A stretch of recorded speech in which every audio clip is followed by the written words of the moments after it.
Alberto Ascari was the last Italian Formula 1 world champion, and that was all the way back in 1953. It's been a very long time since the Italians have had anyone to back as their own driver for a country that's very passionate about Formula 1. We've seen them turn up in their tens of thousands over the years at Monza, backing their home team Ferrari, and although they will support any Ferrari driver, I think it would be nice to have one driver who they can back and call one of their own.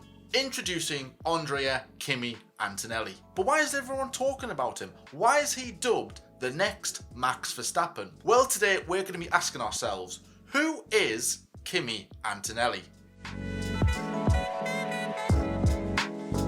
Now, before we start, I want to say if you do enjoy this video, then please drop it a like and subscribe to the channel. I'm trying to get to 100 subscribers before the end of the 2023 season, so if you wouldn't mind, please hit that subscribe button. It would mean a lot to me. Now that begging's out the way with, let's jump into the video. So Kimi was born in Bologna, Italy on the 25th of August 2006. And from the get-go, he already has racing heritage. His dad, Marco Antonelli, was a GT driver and is a current team owner of AKM Motorsport. He started go-karting at the age of 7, and quite early on he started to rack up a fair few wins and eventually a fair few championships. Some of his karting achievements include the Easy Kart International Grand Final, which he won in 2015, the WSK Championships Cup in 2018, the WSK Euro Series in the KF3 category in 2019, and then won the KF2 category in 2020. And he also won the CIK FIA Karting European Championships in 2021 and then again in 2022.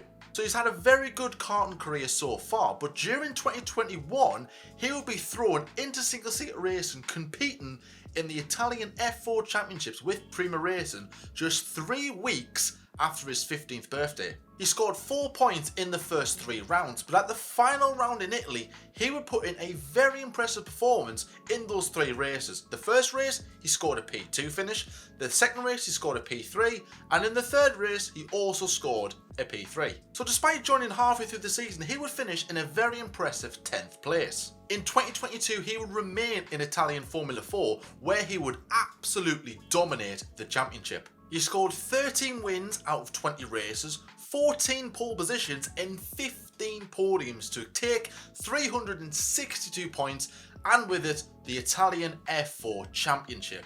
Now that's impressive, but it would be even more impressive if he won another Formula 4 Championships in the same year, say, I don't know, the ADAC Formula 4 Championships?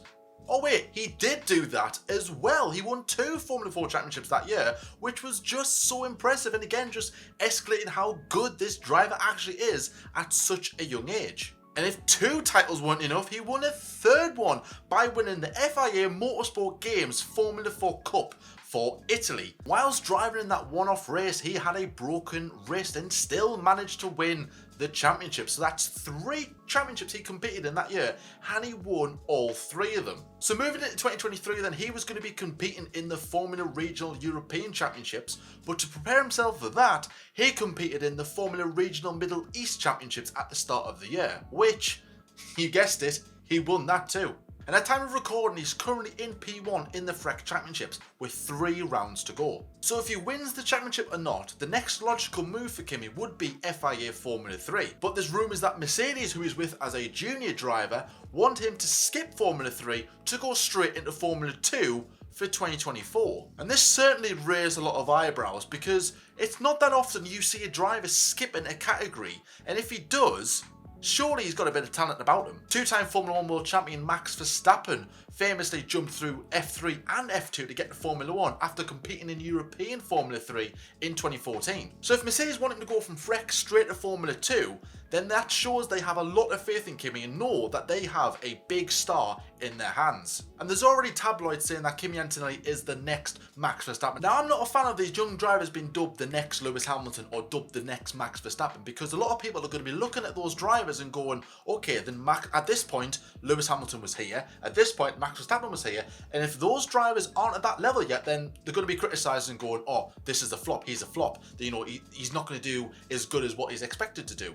But all they need to do is just give them time. Give them time to develop at their own rate, because it's going to be big for Kimi if he does make a jump to Formula 2. It's a massive jump. You know, faster cars, more G-forces put onto his body, and a more competitive grid. So, because everyone's pushing for that same goal of getting to Formula 1. So it's going to be a big move if he does get it. So I think we should wait and see and how he does in Formula 2 before we start jumping into that sort of bandwagon of, oh, let's dump him the next big star in Formula 1, because he might jump into Formula 2 or even Formula 3 if Mercedes feel like he's not ready yet and just flop straight away. So let's just calm ourselves down a bit and let's just wait and see how he performs. But ultimately, he is very exciting. I do agree with this. Now, I'll be honest, I don't really follow the junior categories that much. I do dabble in Formula 2 and Formula 3 from time to time, but anything below that, I don't really watch. But after seeing what everyone's saying about Kimi and looking at his performances and the way that he drives that car, you can tell that I think he does have a lot of potential and certainly a one to watch. Now, I might say it now, but if he does go to Formula 2, that'll give him a year or two to really get his feet settled in, maybe battle for the championships. Hamilton's contract runs out in 2025. Is Mercedes' goal to give Antonelli Hamilton's seat for 2026? Now, that is a big statement, I know, but again, let's see how it goes. But that's what I'm getting the vibe of. That's what I'm looking at going, this could potentially happen. But like I said, there's a long way to go in this young lad's career, so let's just watch him, let's enjoy it, let him thrive, and just see how it goes. So what do you think then? Do you think Kimi Antonelli is a future Formula 1 champion, or do you think, I don't get the hype, I'm more on the fence, I'm just going to see how it goes before I start judging Kimi's overall performance and his overall potential? Let me know in the comment section below. But thank you so much for watching, guys. Hope you did enjoy this one. Please leave any of your opinions in the comment section below and I will reply to them. And if you did like this video, then please drop it a like and hit that subscribe button. It would mean a lot to me. But guys, thank you so much for watching. Take care of yourselves and I'll see you all in the next one.